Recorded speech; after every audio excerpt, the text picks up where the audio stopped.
I have been feeling things that I never felt before, and that's because I would never let myself feel before. What I did is I shoved down some deep traumas, some dark secrets for almost 4 decades. And in January, I started to share those with all of you. I first met with my family and close friends and told them what had happened to me when I was in high school and before that, and felt like I needed to do that first. But then I started to share with you what happened to me in the hopes of sharing with you that yes, you can walk through some pretty dark trauma in your life, but you can also find healing and forgiveness for those who have harmed you. So as I've been sharing this, like I said, I was also taking care of my mother, and I was one of her legal guardians, and I had to make a lot of very important decisions for her life, and it was awful. It was awful in the sense of watching her slowly drift away and also watch her suffer.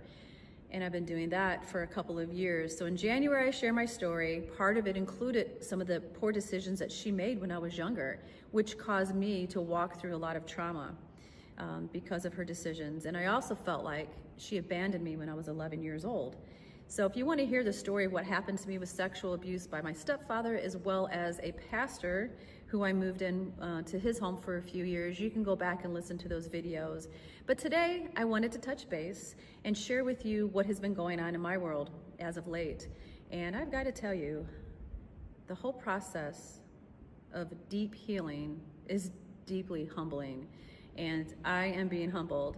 I used to just shove these feelings to the side and think, I'm fine. I don't need to deal with it. And now that I've spoken them out loud, I have to deal with it. And one of the things that I have found extremely beneficial while walking through the process of healing, one is forgiving those who have harmed me. And forgiveness doesn't mean there's not accountability for them. It doesn't mean that it wasn't absolutely horrible what they did to me.